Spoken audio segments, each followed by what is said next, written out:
Shalom, apa kabar? Ya, kiranya kita semua dalam keadaan pemeliharaan, perlindungan dan kasih karunia Tuhan. Hari ini kita akan belajar kebenaran firman Allah, yaitu fokus iman menjadi seperti Kristus. Jadi ketika kita beriman kepada Yesus Kristus, supaya kita menjadi seperti Kristus. Jadi iman kita bukan hanya kita mau ditolong oleh Tuhan, dijawab oleh Tuhan, disembuhkan oleh Tuhan, diberkati oleh Tuhan, tapi ada yang lebih penting daripada itu, supaya kita menjadi seperti Kristus adanya. Itulah sebabnya hari ini mari kita baca dalam kebenaran firman Tuhan di dalam Roma pasal yang ke-8 ayat 29 dan 30. Roma pasal yang ke-8 ayat 29 sampai 30. Sudah dapat semua? Roma pasal ke-8 ayat 29 30. Kita baca bersama 2-3. Sebab semua orang yang dipilihnya dari semula, mereka juga ditentukannya dari semula untuk menjadi serupa dengan gambaran anaknya, supaya ia, anaknya itu, menjadi yang sulung di antara banyak saudara. Dan mereka yang ditentukannya dari semula, mereka itu juga dipanggilnya. Dan mereka yang dipanggilnya, mereka itu juga yang dibenarkannya. Dan mereka yang dibenarkannya, mereka itu juga dimuliakannya. Jadi Bapak Ibu Saudara-saudara kasih Tuhan, ada banyak manusia seperti kita di kolong langit ini. Namun saudara-saudara, malam hari ini kita adalah orang-orang yang ditentukan oleh Tuhan, dipilih oleh Tuhan. Untuk apa? Menjadi serupa, segambar dengan Kristus. Dan juga ditentukan dari semula. Untuk apa? Dipanggilnya. Untuk apa? Dibenarkannya. Dibenarkannya mereka itu dan dimuliakannya. Nah, persoalan yang sangat besar di dalam dunia ini adalah persoalan mengenai dosa. Orang bergumul dengan masalah jodoh, bisa dapat jodoh, bisa dijodohkan, bisa lewat sosial media. Orang bergumul dengan pekerjaan, ada banyak lapangan pekerjaan, yang penting mau apa tidak. Kalau pengamen di kota Jakarta itu berkata, kalau kita malu-malu hidup di kota Jakarta, maka kita tidak akan dapat makan. Apapun di kota Jakarta itu bisa jadi duit, kalau saudara. Bapak Ibu mau mengumpulkan kardus, Bapak Ibu mau mengumpulkan bekas air mineral, itu pun jadi uang, kalau saudara. Nah, di kota Balikpapan saya mengumpulkan kardus, gak laku. Saya mengumpulkan bekas air mineral juga gak laku. Nah, orang-orang yang tertentulah yang dapat mengumpulkannya dan menjualnya kepada orang lain. Nah, Bapak Ibu Saudara-saudara kekasih Tuhan, kita ini orang-orang yang percaya, dikatakan dipilihnya. Dipilihnya untuk apa? Untuk kita ditentukan menjadi serupa dan segambar dengan Allah. Jadi Bapak Ibu Saudara, kenapa Tuhan mau menentukan kita serupa dan segambar dengan Allah? Ketika manusia Adam dan Hawa jatuh di dalam dosa, maka gambaran Allah itu rusak. Kejiwaan manusia itu rusak. Apa yang telah ditetapkan oleh Allah di dalam hidup manusia, karakternya, sifatnya itu rusak. Jadi Bapak Ibu Saudara, Yesus datang ke dunia ini memanggil kita, memilih kita, menentukan kita untuk serupa dan segambar dengan Kristus, untuk dimuliakan sama dengan Kristus, Bapak Ibu Saudara. Nah, di dalam Kejadian pasal yang pertama ayat yang ke-26, 27 dan 28, maka di situ kita akan menemukan Bapak Ibu Saudara kekasih Tuhan, bahwa Allah berkata, marilah kita menciptakan manusia itu serupa dan segambar dengan kita. Nah, di dalam ayat 28 itu dikatakan maka Allah menciptakan mereka laki-laki dan perempuan yang serupa dan segambar dengan Allah. Jadi Bapak Ibu Saudara, ketika Tuhan memanggil kita, Tuhan mau mengembalikan kita serupa dan segambar. Serupa dan segambar bukan hanya seperti fisik kita hari ini, ada dua mata, dua hidung, dua telinga, ada dua kaki, ada dua tangan. Tetapi yang lebih daripada itu, sifat kita, karakter kita, kejiwaan kita, respon kita sama seperti Allah. Karena apa? Karena itu sudah rusak. Oleh karena manusia jatuh di dalam dosa. Jadi Bapak Ibu Saudara, berbahagialah kita dari berbagai banyak manusia. Kita dipilihnya. Seperti 1 Petrus 2 ayat 9 dikatakan apa? Dia memilih kita menjadi apa? Ahli waris kerajaan surga. Dia memilih kita anak-anak kerajaan Allah. Jadi Bapak Ibu Saudara kekasih Tuhan, bukan hanya sekedar doa-doa kita dijawab, mujizat terjadi, kesembuhan terjadi, kerinduan kita kepada Tuhan dikabulkan oleh Tuhan. Bukan hanya itu saja Bapak Ibu Saudara, memanggil dan memilih kita. Lebih daripada itu, tujuan akhir dari iman adalah keserupaan dengan Kristus. Bilang dulu kiri kanannya, keserupaan dengan Kristus. Maka di dalam firman Allah dikatakan, ketika ada manusia datang yang kedua kali, dikatakan dalam firman Tuhan, apakah dia mendapatkan iman di dalam dunia ini? Jadi iman itu yang serupa segambar dengan Kristus. Segala kebenaran firman Allah kita imani terjadi, membentuk kita, mengarahkan kita ke dalam keserupaan dengan Kristus. Nah, proses untuk menjadi serupa dengan Kristus, maka hal yang pertama yang dibuat untuk kita dipanggil. Jadi Bapak Ibu Saudara, tanpa ada panggilan, maka kita bisa diproses Bapak Ibu Saudara. Kita dipanggil oleh Tuhan dari semula. Bukan kita yang mula-mula punya ide dan mengambil inisiatif untuk memilih serta mengikut Kristus. Semua berawal dari tindakan Tuhan yang dalam kemahatauan dan kedaulatannya memilih kita bahkan sebelum dunia dijadikan. Cara panggilannya kepada kita masing-masing pun unik.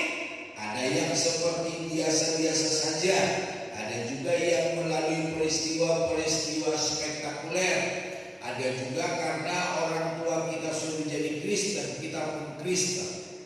Nah, dari berbagai panggilan penentuan Tuhan buat kita menjadi umat kepunyaan Tuhan, kita semua diproses, kita semua dibentuk sebagaimana tanah liat di tangan penjuna.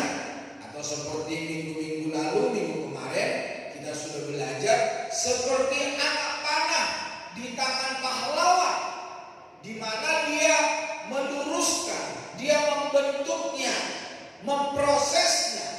Nah, demikian halnya hidup kita di dalam Tuhan. Ketika kita dipanggil, maka kita diproses oleh Tuhan. Tuhan tidak menjadikan kita robot. Tuhan tidak menjadikan kita setiap langkah hidup kita, perkataan kita diatur oleh Tuhan. Yang artinya Tuhan memegang remote untuk pribadi kita, sehingga apa yang kita lakukan sesuai dengan kehendaknya. Tidak, saudara. Tuhan memberikan kebebasan bagi kita. Namun ketika kita dipanggil, adakah kita hidup sesuai dengan kehendak Allah? Itulah sebabnya Bapak Saudara, jika kita menyadari siapa jati diri kita atau identitas kita di dalam Tuhan Yesus, kita tidak akan dengan mudahnya menyia-nyiakan keselamatan dan hidup secara sembrono, apalagi sampai meninggalkan iman kepada Kristus. Jadi Bapak Saudara, sekali lagi, kalau kita menyadari identitas kita di dalam Kristus, jati diri kita atau siapa kita di dalam Kristus, tentu kita tidak akan hidup sembarangan, berbicara tidak sembarangan, melakukan segala sesuatu tidak sembarangan, bertindak tidak sembarangan, melakukan apa saja di dalam hidup ini tidak sembarangan. Kenapa? Menyadari bahwa kita ini identitasnya serupa, segambar dengan Kristus. Dan kalau kita belajar dalam kebenaran firman Allah, pemazmur berkata bahwa Allah berfirman, saudara dan saya itu adalah Allah, anak-anak kerajaan Allah, anak-anak Allah yang maha tinggi. Makanya seringkali saya berkata, kalau mau melihat Allah, lihatlah sebelah kiri dan kanannya. Karena apa? Firman Allah berkata bahwa kita ini adalah Allah.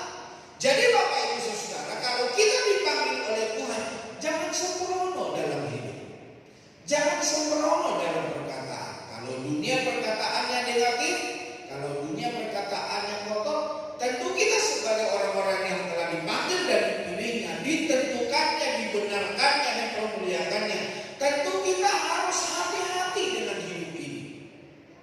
Tetapi seringkali oleh karena kita tidak menyadari siapa kita, ya kita tidak ada bedanya dengan tetangga kita, kita tidak ada bedanya dengan teman-teman kita, kita tidak ada bedanya dengan orang-orang yang tidak percaya kepada Yesus Kristus. Itulah sebabnya malam hari ini kalau saudara sadari siapa kita ini. Sekali lagi, kita ini adalah gambaran Allah. Kita ini adalah orang-orang yang telah dipilih oleh Tuhan untuk kita dibenarkan, dipilih oleh Tuhan, ditentukannya untuk menerima kemuliaan Allah. Itulah sebabnya sekali lagi, jangan sembrono dengan hidupmu, jangan sembarangan dengan hidupmu. Dari perkataanmu, tutur katamu, tindak tandukmu, caramu membangun rumah tangga, caramu bekerja, caramu bermasyarakat, jangan sembrono. Kita harus berbeda. Bilang dulu kiri kanannya, kita harus berbeda. Jangan sembrono Bapak Saudara. Kalau orang dunia berkata-kata kasar, kita jangan. Kalau orang dunia perkataannya perkataan kebun binatang, kita jangan Bapak Saudara. Kalau perkataan dunia menyakitkan, memojokkan, membunuh semangat, membunuh karakter, kita jangan. Cara bicara kita tentunya membangun, menguatkan, menyembuhkan, menghibur, memberkati banyak orang. Semisal seperti ini. Kalau orang dunia berkata begini, tumben lo ke gereja. Nah, kalau kita orang Kristen tidak ada kata tumben. Terus kata apa yang kita lakukan? Puji Tuhan, senang sekali kita dapat berjumpa di dalam gereja. Begitu Bapak Saudara. Kalau misalnya teman kita makin gemuk, jangan bilang begini, makin tambun aja, makin kayak gajah-gajah aja, kayak drum sama dari atas ke bawah. Itu main fisik Bapak Saudara, itu menyakitkan. Ya kalau kita melihat seseorang, ya udah nggak usah main fisik, nggak usah ngomong tentang dia gemuk, tentang dia kurus. Puji Tuhan ya, kamu diberkati Tuhan, kamu sehat-sehat. Kita berjumpa dengan kasih karunia Tuhan. Udah nggak usah lah ngomong dia gemuk, dia kayak drum gitu ya. Kamu banyak makan, itu nyakitkan Bapak Saudara. Saya belajar untuk tidak berkata-kata seperti itu. Jadi artinya dari segala pembicaraan kita yang keluar dari mulut kita itu harus berbeda dengan orang dunia. Ya kan? Kayak zaman sekarang sudah dibuat hukum di DPR MPR ya, bilang nggak boleh ngomong apa? Anjir ya, anjir. Saya juga tak ngerti artinya itu apa gitu. Tapi kalau anak-anak saya ngomong seperti itu, saya larang. Apa sih kamu ngomong apa sih? Apa sih artinya? Nah dalam pemikiran saya mungkin itu bicara tentang anjing gitu ya. Gak tahu arti sebetulnya itu apa, orang-orang muda apa artinya. Dan saya bilang sama anak saya, kamu harus beda. Nah, kamu itu melayani Tuhan, kamu itu anak Tuhan, kita harus berbeda. Jadi Bapak Ibu Saudara, setiap kali anak-anak saya berbicara, gak usah ngomong seperti itu Saudara. Kalau mereka ngomong bahasa Jakarta, bahasa Betawi, lu gue saja, saya udah gak suka.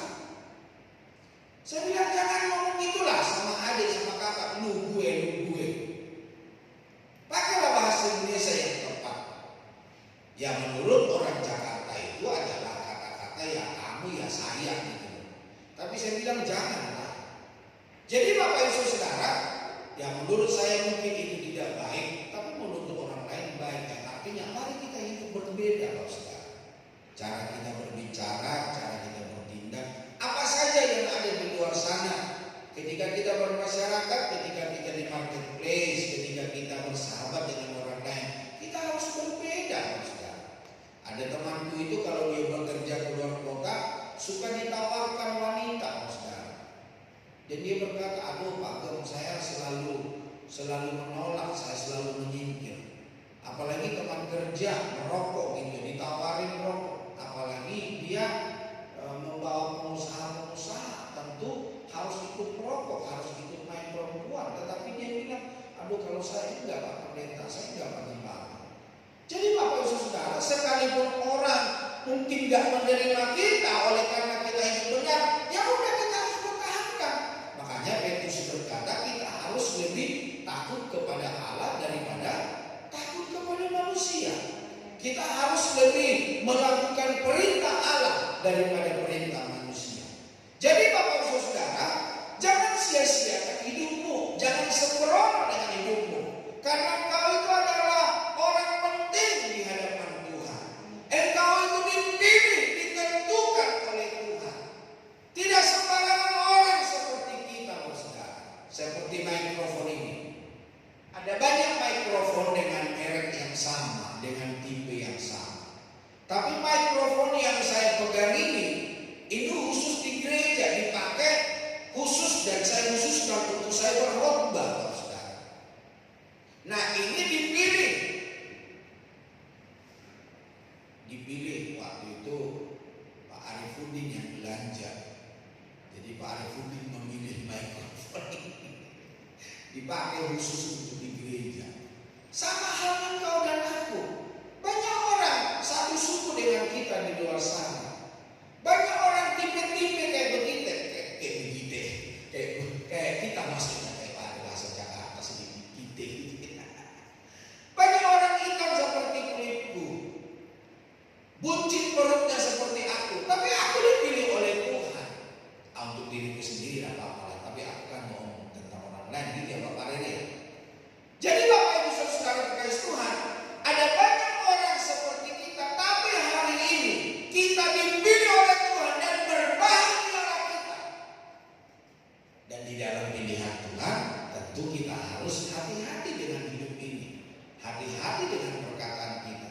Nah, Bapak Ibu Saudara kekasih Tuhan, dalam Kejadian pasal 1 ayat 26 dan 27, coba baca di multimedia, di multimedia. Kejadian 1 ayat 26 dulu. Dibilang apa di situ? 23. Berfirmanlah Allah, baiklah kita menjadikan manusia menurut gambar dan rupa kita, supaya mereka berkuasa atas ikan-ikan di laut dan burung-burung di udara, dan atas ternak dan atas seluruh bumi, dan atas segala binatang melata yang merayap di bumi.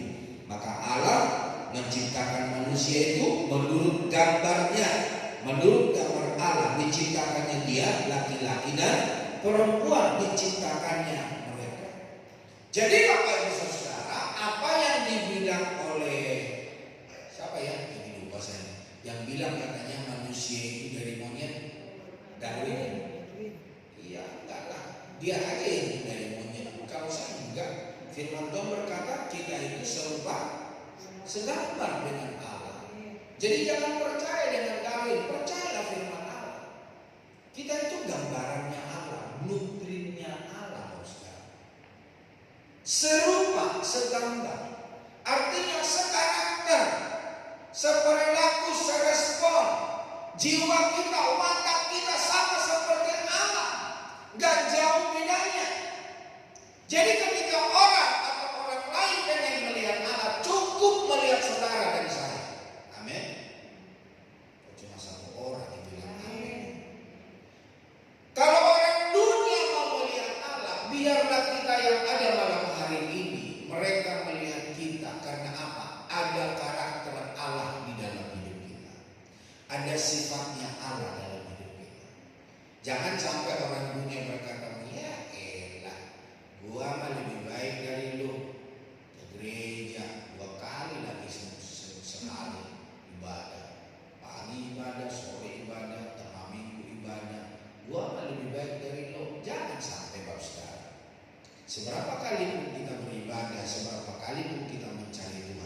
kita adalah orang-orang yang luar biasa di dalam Tuhan. Kita serupa dan segambar dengan Kristus. Nah, sebaliknya kita akan dengan sungguh-sungguh menghargai dan hidup dalam takut akan Tuhan serta mengerjakan keselamatan yang telah kita terima secara cuma-cuma karena anugerah Tuhan. Mari kita kerjakan keselamatan itu dengan sungguh-sungguh. Mari kita hargai keselamatan itu sungguh-sungguh. Orang di luar sana masih berusaha bagaimana caranya untuk selamat. Bahkan dikatakan mereka akan selamat lewat apa? Sirotol mustaqim gitu ya, yang artinya rambut dibelah 7. Gimana lewat itu rambut dibelah 7? Satu aja sudah tipis loh saudara, dibelah 7 lagi. Bahkan saya dengar media sekarang ya, untuk ada media sekarang katanya nanti masuk neraka dulu. Aduh, gak usah neraka, kita dibakar sedikit pakai korek aja sudah kepanasan, kita udah teriak-teriak, apalagi masuk neraka. Memang suam-suam kuku panasnya. Di dalam firman Allah berkata 7 kali lipat panasnya api.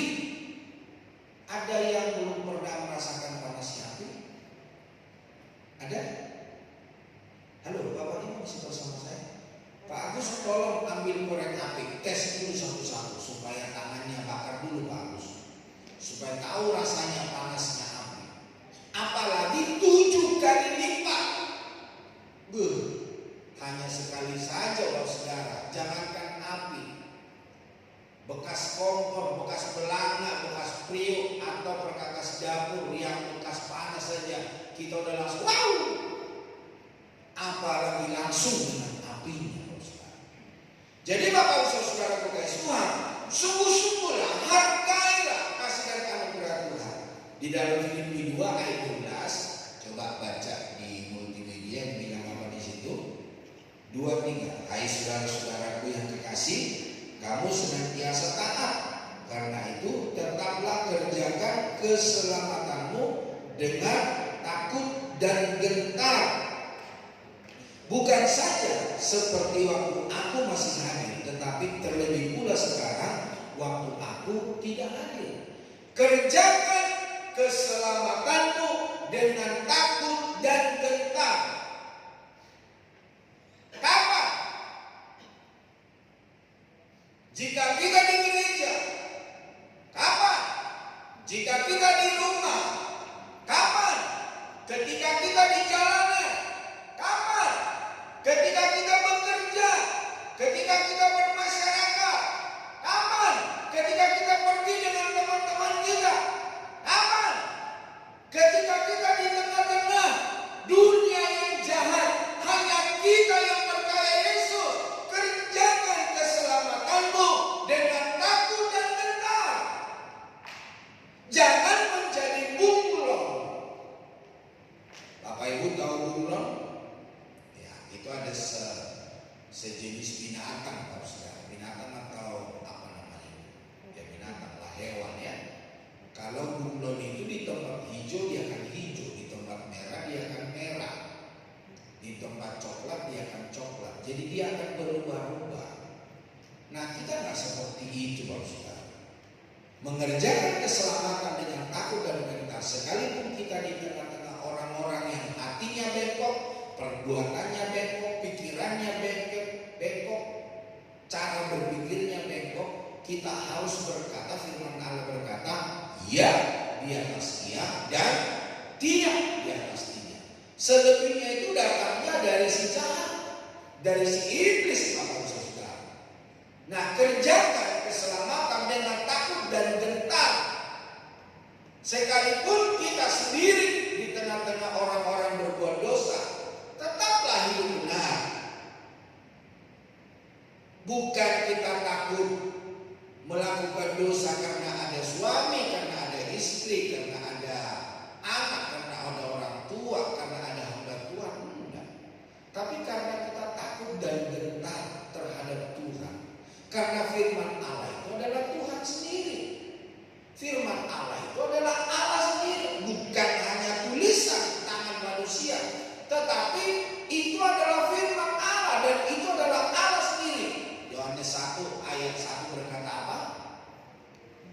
firman itu pada mulanya adalah firman, dan firman itu bersama-sama dengan Allah.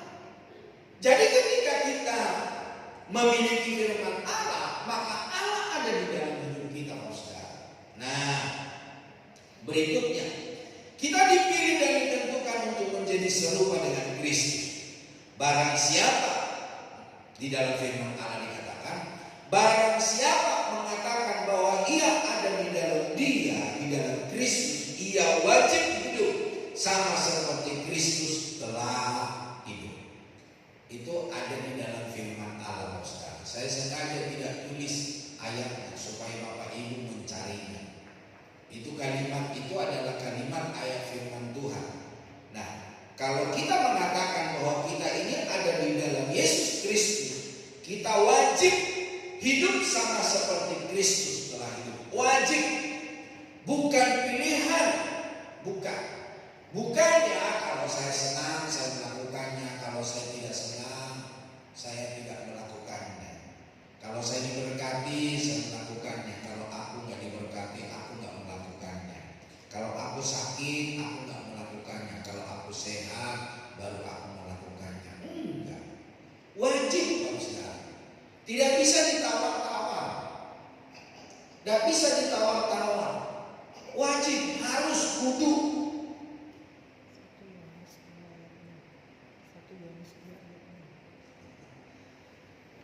Menjadi serupa dengan Kristus berarti memiliki karakter Kristus sebagaimana dinyatakan dalam buah roh.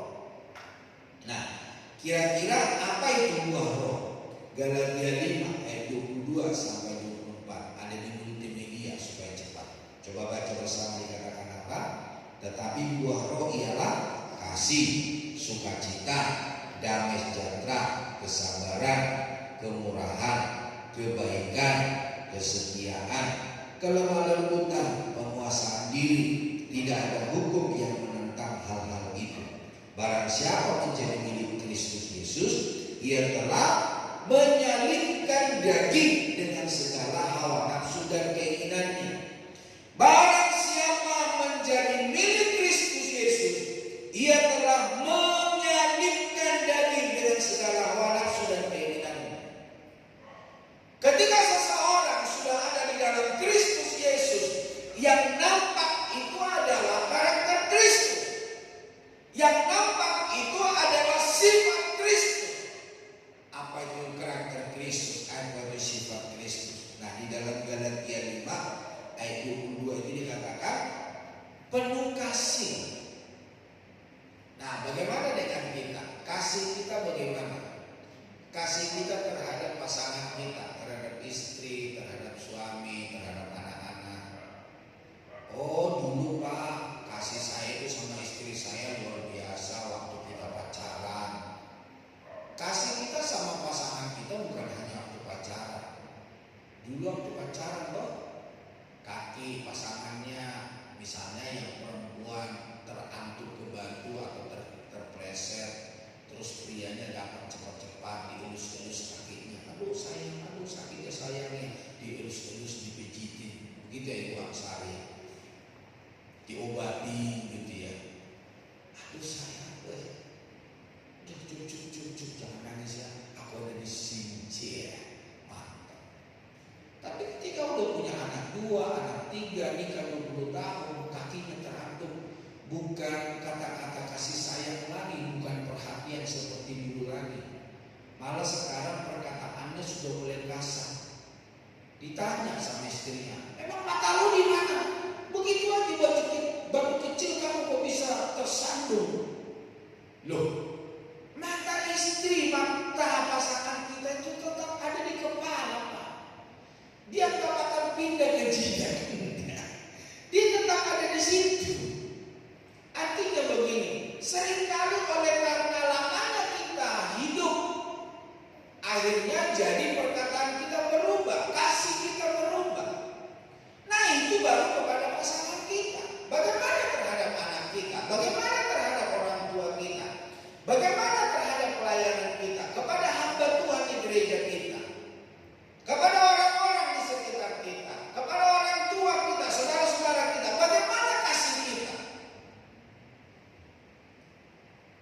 Nah, yang berikutnya sukacita. Saya mau tanya Bapak Ibu Saudara, bersukacita hari ini? Penuh sukacita hari ini? Firman Allah berkata, karakter Kristus, buah roh itu sukacita. Nah, melihat seseorang itu sukacita dari wajahnya. Karena firman Allah berkata, apa yang di luar itu datangnya dari dalam hati. Nah, kira-kira wajah Bapak Ibu Saudara, wajah akhir pekan tidak? Setelah saya bilang begitu, baru wajah akhir pekan, baru giginya kelihatan. Padahal tadi wajahnya kayak ke atas Cibinong. Tahu ke atas Cibinong? Manu deh. Enggak ya? Semua penuh dengan sukacita. Bagaimana kita di luar sana, saudara? Apakah kita bersukacita? Atau memang wajah kita jadi wajah patung Gajah Mada? Pernah lihat patung wajah Gajah Mada? Atau fotonya Gajah Mada? Datar aja begitu. Udah lebar wajahnya itu di foto, datar gitu, nggak ada senyum dikit pun. Enggak. Orang yang penuh sukacita itu ada senyum di hati dan senyum di wajah. Amin, Bapak Saudara. Sampai orang berkata begini, aku melihat kamu itu seperti orang yang nggak punya masalah ya. Setiap hari senyum aja, sukacita aja. Nah, itu yang memiliki karakter Kristus, Bapak Saudara. Dikatakan apa lagi? Damai sejahtera. Dia penuh dengan damai. Dia penuh dengan sejahtera, saudara. Dalam suka duka ku kan tetap tersenyum. Dia tetap damai, dia tetap sukacita. Persoalan tantangan hidup boleh terjadi, tapi dia tetap mengalami damai, dia tetap mengalami sukacita. Karena dia memiliki pola apa? Ada sebuah kisah yang berkata begini. Burung boleh saja lewat di atas kepala kita. Ternyata dia bukan hanya lewat. Dia bekor, tahu bekor? Buang air besar ke kepala kita. Kira-kira kita bisa marah nggak? Sementara kita ngomong, wah udah ya, kita lihat udah nggak ada burungnya. Kita bisa marah sama burungnya? Nggak bisa. Udah keburu kabur dia. Tapi dikatakan begini, namun kalau burung itu mau bersarang di atas kepala kita, di rambut kita, itu kita usir. Atau bila perlu Bapak Ibu tangkap, kasih ke saya sepelihara. Apalagi itu burung murai mahal, saudara. Burung murai Medan, tangkap kasih saya sepelihara. Nanti saya bayar 1 juta. Karena itu burung mahal. Kalau dia mau bersarang di rambut kita, itu usir atau tangkap. Nah, artinya apa, saudara? Orang mau bersikap apa, mau ngomong apa, mau ngata-ngatain apa tentang kita, itu haknya mereka, betul nggak? Itu adalah mulut-mulut mereka. Apakah kita bisa berkata, saya mau ambil lakban, saya lakban mulut-mulut? Bisa nggak kira-kira? Waduh, suasana tambah runyam, saudara. Perkara semakin besar. Tetapi tadi kalau burung itu mau bersarang di atas kepala kita, di rambut kita, kita usir atau kita tangkap. Jadi artinya begini, jangan biarkan apa kata orang, apa yang diperkatakan orang tentang dirimu menyematkan sebuah kata-kata negatif, positif apapun itu disematkan tentang dirimu, si ini si itu urusan mereka. Tapi jangan biarkan setiap kalimat itu bersarang di hati dan pikiran kita, saudara. Jangan biarkan itu bersarang. Kalau kita tidak membiarkan kata-kata itu bersarang dalam hati kita, maka bumi ini akan penuh dengan damai. Hati kita akan damai, saudara. Itu yang saya lakukan dalam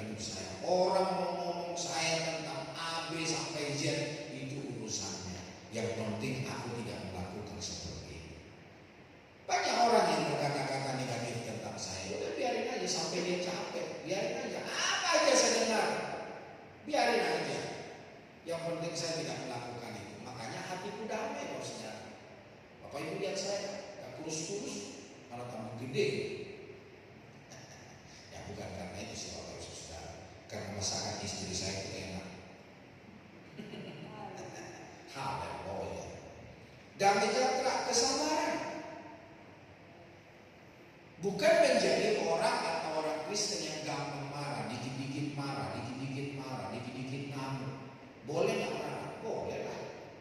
Tapi jangan dikit-dikit marah. Jangan amarah kita seperti lagu, dari terbit matahari sampai pada masuknya. Tetap kita marah, tetap kita ngoceh. Kayak orang Batak bilang, saya sama radio nasi-nasi gak ada. Itu kan Belinda ya. Apa tuh radio nasi-nasinya? Bapak Ibu masih pernah mengalami tape recorder yang ada pitanya? Nah itu, kalau pitanya sudah gulung, suaranya mungkin atau CD yang sudah mulai baret-baret, pasti begitu. Udah nggak jelas apa yang dinyanyikan atau apa yang dikatakan. Jangan kita seperti itu, saudara. Penuh dengan kesabaran, kemurahan, murah hati, gampang berbagi waktu, berbagi tenaga, berbagi makanan, berbagi hal apa saja yang Tuhan percayakan. Kemurahan, kebaikan. Kita orang-orang baik-baik. Dan juga kesetiaan, setia beribadah, setia dalam pelayanan, setia mengiring Tuhan, setia kepada pasangan, setia, setialah, setia kalau ada uang, setia sampai mati. Jadi Bapak Ibu Saudara, itulah karakter Kristus yang harus kita kerjakan dan lakukan di dalam hidup kita. Dan berikutnya, Bapak Ibu Saudara kasih Tuhan, yang berikutnya adalah dibenarkan. Soalnya saya punya ini kok nggak bisa ganti. Kayaknya udah capek deh. Dibenarkannya. Semula kita dipanggil dalam keadaan berdosa, jauh dari Allah, dan tentu saja sudah dekat dengan hukuman, diambang kehancuran. Namun Tuhan menangkap kita, Dia membenarkan kita. Padahal kita itu seperti kain kesumba, seperti pohon buah apa itu dibilang, merah seperti kermisi. Dosa kita, kesalahan kita. Tapi Tuhan menyucikannya, membersihkannya bersih seperti salju. Nah, namun langkah berikutnya yang dikerjakan Kristus adalah membenarkan kita karena iman kepadanya. Kita tidak dibenarkan karena melakukan hukum Taurat atau karena fasih soal aturan-aturan agama, melainkan karena kasih karunia. Jadi hari ini kalau kita ada sebagaimana ada, itu karena kasih karunia. Bukan karena kebaikan kita, bukan karena kegagahan kita, bukan karena kita melayani, bukan karena kita setia beribadah, bukan. Tapi semua karena kasih karunia, pemberian cuma-cuma.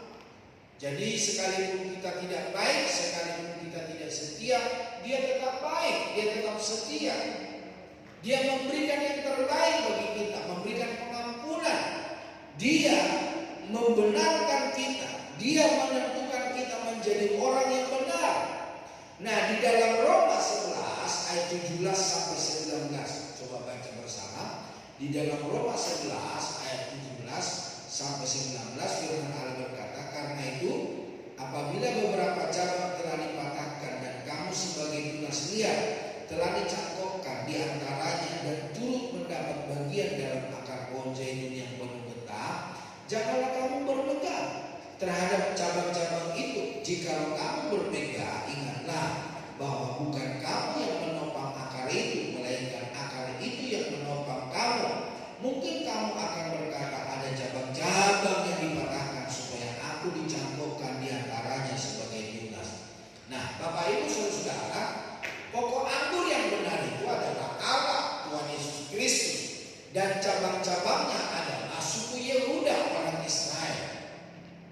Namun dikatakan kebenaran firman Allah, oleh karena bangsa itu tegar tengkuk, bangsa itu tidak percaya, maka bangsa itu, cabang itu dipatahkan, dipotongnya Untuk apa saudara? Untuk saudara dan saya dari pokok zaitun liar dicangkokkan ke pokok zaitun yang asli. Nah, kalau kita dicangkokkan ke pohon zaitun yang asli, jangan jadi sombong, jangan jadi angkuh, jangan jadi pemberontak, saudara. Jangan menjadi penolak firman Allah. Kita ini memiliki kasih karunia, kita ini dicangkokkan. Kita ini bukan umat pilihan asli, bukan. Yang asli itu orang Israel, orang Yahudi. Kita itu pohon zaitun liar yang dicangkokkan ke yang asli. Sekalipun yang asli itu dibuang untuk kita dapat dicangkokkan di sana, jangan sombong. Karena apa? Yang asli saja bisa dipotong dan dibuang, apalagi kita yang bukan asli, saudara.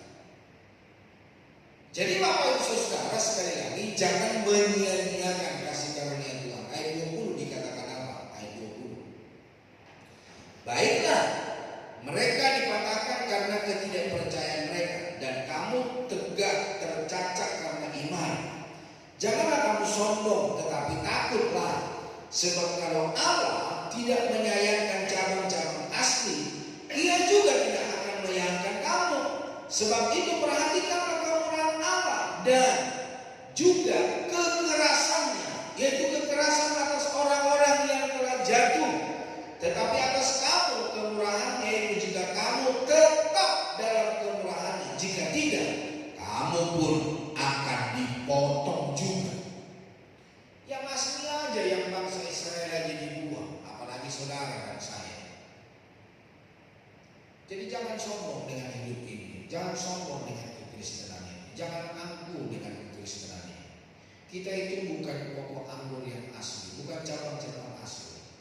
Kita adalah pokok anggur yang liar, yang dicangkokkan. Amin, Bapak Ibu Saudara. Tidak ada yang bisa kita sombongkan, saudara. Kita itu bukan pilihan Allah. Oleh karena kehadiran Yesus, kita menjadi anak-anak Allah. Dan Allah pun bisa memotong kita, membuang kita, membakar kita.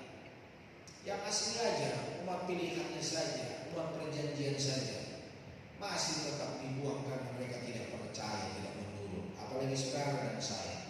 Coba lihat Matius 8 ayat 11-12. Matius 8 ayat 12 dan 11. Sudah ketemu? Dibilang apa di situ? Ada di multimedia 23. Aku berkata kepadamu, banyak orang akan datang dari timur dan dari barat dan duduk makan bersama-sama dengan Abraham, Ishak dan Yakub di dalam kerajaan surga. Sedangkan anak-anak kerajaan itu akan dicampakkan ke dalam kegelapan yang paling gelap. Di sanalah akan terdapat ratap dan gertak gigi. Jelas loh, Bapak Ibu Saudara. Banyak orang dari barat, dari timur. Siapa orang timur? Kita. Siapa yang orang barat? Ya, orang barat, saudara. Banyak orang berbondong-bondong dari barat, dari timur, makan sehidangan dengan siapa? Abraham, Ishak dan Yakub di dalam kerajaan surga. Termasuk kita dari timur, makan bersama-sama dengan Abraham, Ishak dan Yakub. Tapi coba lihat ayat 12 ini dikatakan apa? Sedangkan anak-anak kerajaan itu akan dicampakkan ke dalam kegelapan yang paling gelap. Di sanalah akan terdapat ratap dan gertak gigi. Pak, Ibu, ini orang-orang anak-anak kerajaan sudah di surga. Jadi jangan pikir, wah aku sudah masuk surga ini. Hei, firman Allah jelas berkata anak kerajaan itu akan dicampakkan. Karena apa? Tidak sesuai dengan kehendak Allah, tidak setia, tidak taat, tidak sungguh-sungguh. Jangan pikir begini, aku udah percaya sama Yesus, aku sudah dibaptis, aku udah Kristen, KTP ku udah Kristen. Tunggu dulu. Baca itu dengan jelas. Anak-anak kerajaan yang duduk sehidangan dengan Abraham, Ishak dicampakkan. Semoga wajah-wajah kita malam hari ini adalah wajah-wajah yang tidak dicampakkan oleh Tuhan. Amin, Bapak Saudara. Itulah sebabnya setialah di dalam Tuhan. Taatlah. Jangan kekristenanmu Kristen kapal selam, timbul tenggelam. Jangan kekristenanmu hidup semaumu. Kalau kau senang menghidupi firman Tuhan, kalau tidak senang hidup dalam dosa. Enggak, Pak. Enggak begitu. Kita harus setia, kita harus taat. Baca itu, ingat itu firman Tuhan. Sudah sehidangan dengan Abraham, Ishak dan Yakub dalam kerajaan surga, masih dicampakkan. Nah, apalagi kita masih ada di dalam dunia ini yang belum jelas apakah kita masuk kerajaan surga atau tidak. Saya juga nggak bisa memastikan kita ini semua masuk dalam kerajaan surga. Saya pun nggak bisa memastikan saya masuk dalam kerajaan surga. Tapi saya tetap berusaha dari sehari ke sehari untuk berkenan kepada Tuhan. Sehingga ketika saya sehidangan dengan Bapak Abraham, Ishak dan Yakub, aku bukan termasuk bilangan yang dicampakkan, tetapi aku termasuk bilangan yang menikmati baiknya Tuhan. Yang terakhir, musik boleh maju ke depan. Yang terakhir, dimuliakan. Tidak hanya dipanggil dan dibenarkan, kita juga mengalami proses dimuliakan oleh Kristus. Dimuliakan dari yang hina menjadi yang mulia, dari yang fana menjadi ke yang kekal, dari yang tidak berguna jadi yang berguna, yang berkenan kepada Allah. Jadi Bapak Ibu Saudara Kristen, kita itu dimuliakan, diangkat oleh Tuhan. Kita itu adalah sebetulnya barang-barang yang tidak berharga, tapi oleh karena kehadiran Kristus, kita ini menjadi barang berharga.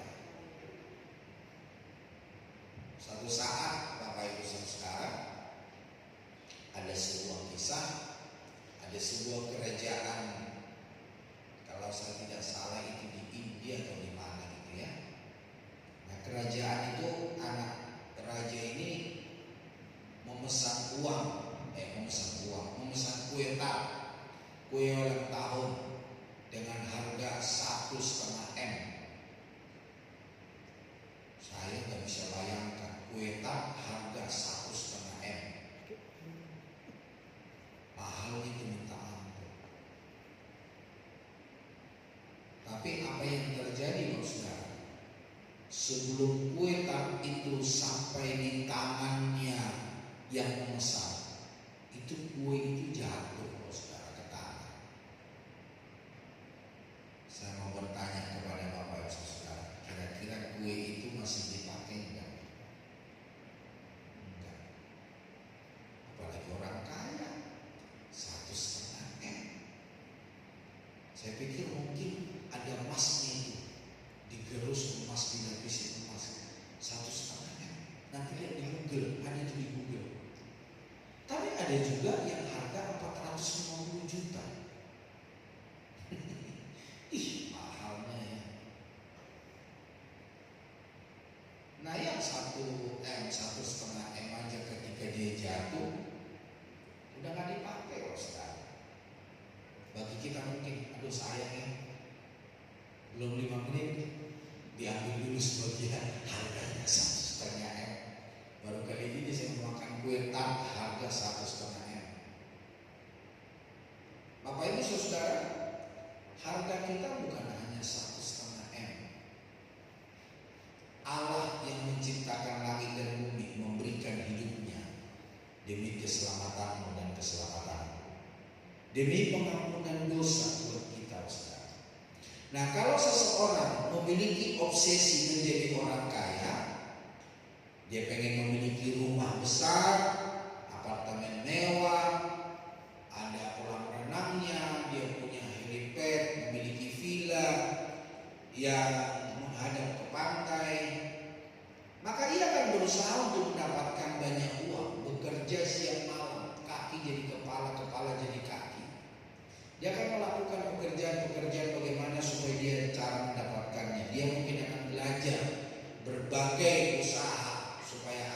supaya dia bisa meraih uang yang banyak. Nah, bagi seseorang pelajar yang berambisi menjadi lulusan terbaik, maka ia akan berusaha untuk bisa mencapai prestasi tertinggi yang namanya cum laude. Kelulusannya sangat menggembirakan, kelulusannya sangat membuat sukacita, bangga. Karena apa? Dia yang terbaik di universitasnya. Nah, kalau kita menjadi orang Kristen yang dimuliakan oleh Tuhan, maka tentunya kita harus berusaha, bekerja keras. Makanya seperti di gereja kita ini ada ibadah 2 kali. Ini sebetulnya bukan supaya pendetanya banyak kerjaan. Saya lebih senang kita ibadah hanya 1 kali. Saya nggak harus khotbah 2 kali, saudara. Saya senang cuma sekali. Saya pun senang gak ada doa hari Kamis, gak ada konser. Saya juga senang gak ada latihan, gak ada persiapan. Berarti aku santai, saudara. Tapi apa yang kita lakukan, yang kita perbuat di gereja ini, untuk apa, saudara? Untuk menata kita, untuk mendidik kita, untuk mengarahkan kita supaya apa? Supaya kita serupa, segambar dengan Kristus. Aku gak merasa capek, Pak Saudara. Seperti minggu kemarin itu, minggu lalu, sebetulnya saya itu lagi sakit. Istri saya sudah jauh-jauh hari bilang, "Pi, udah ngajak khotbah. Biar orang lain yang khotbah jam 9 dan jam 6 sore." Saya bilang, "Enggak, Pak. Saya yang harus khotbah." Nah, dalam keadaan sakit pun saya khotbah, Pak Saudara. Saya pengen memberi yang terbaik. Aku pun ingin jadi berkat buat Bapak Ibu Saudara. Bapak Ibu nggak tahu kan aku sakit? Nggak tahu, hanya beberapa orang yang saya kasih tahu. Akhirnya pada hari Senin pagi kami lari ke rumah sakit. Saya harus diopname, saudara, karena saya udah nggak tahan. Tapi apa aku menyerah? Enggak. Orang dunia saja berkata, jangan menyerah, jangan menyerah. Saya tak mau menyerah, saudara. Saya ingat belum mencucurkan darah, saudara, baru sakit kepala. Ya karena Tuhan memberikan waktu saya baik. Ketika waktu saya membacakan firman Tuhan, ayo hajar baik, beritakan kebenaran firman Tuhan, jadi berkat bagi orang lain. Urusan nanti gak sehat, urusan belakang. Yang penting aku sudah jadi berkat. Berusaha. Mari Bapak Ibu berusaha menjadi yang terbaik. Apapun yang Tuhan percayakan bagi hidup kita, mari kita berusaha menjadi yang terbaik. Kayak Bapak Ibu ditawari melayani, ayolah melayani. Pasti upah Bapak Ibu Saudara besar dalam kerajaan surga. Sebetulnya minggu kemarin itu aku mau menyaksikan bagi anak-anak kita melayani banyak prestasi, saudara. Seperti yang main drum ini. Dia juara 1 provinsi Kaltim, juara 1 dalam bidang IT, dan dia juga mewakili Kaltim lomba di Lampung, saudara.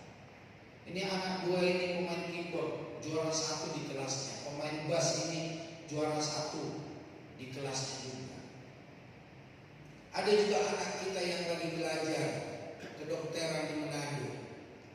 Dia pun ikut melayani, saudara. Bapak Ibu tahu, Bapak Ibu yang kuliah tentu tahu, IP-nya 4. Waktu saya ngomong begitu di Jakarta sama jemaat, wow, itu nggak gampang, saudara. Boleh dibilang sempurna. Selama saya ada khotbah di Kota Jakarta, saya saksikan anak-anak kita ini. Jadi Bapak Ibu Saudara, kita nggak rugi memberi yang terbaik bagi Tuhan. Tuhan akan memperhitungkan segala sesuatu yang kita berikan. Saya belum tahu berita-berita dari Bapak Ibu Saudara. Ada anaknya Pak Denny yang Maria itu, dia pun juara di kelasnya. Esra, anaknya Ibu Heni juga juara, saudara, di kelasnya. Jadi saya melihat, wow, luar biasa orang-orang yang memberikan hidupnya, melayani Tuhan, mengasah hidupnya semakin berkenan kepada Tuhan. Sungguh Tuhan itu tidak pernah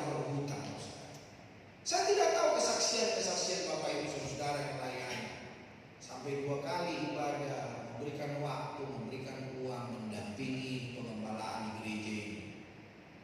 Tapi pasti ada kesaksian-kesaksian yang luar biasa. Mungkin hampir-hampir kita terpuruk, hampir-hampir kita masuk jurang, tetapi kita tidak jadi masuk jurang. Karena apa? Tangan Tuhan seperti janji Allah, Dia akan menopang dan menolong kita. Jadi Bapak Ibu Saudara kekasih Tuhan, marilah Bapak Saudara, asal hidupmu untuk selalu menjadi berkat. Lalu mengapa kita tidak berusaha untuk mendapat penilaian dari Allah, untuk berkenan kepada Allah? Untuk dunia saja kita berusaha. Kenapa kita tidak berusaha untuk menyenangkan hati Tuhan? Seperti yang saya sudah sebutkan tadi, melayani Tuhan, hidup benar. Kalau kita bisa memiliki gairah ini, betapa beruntungnya. Sejatinya kita bisa menyalakan gairah itu di dalam diri kita. Tergantung kita.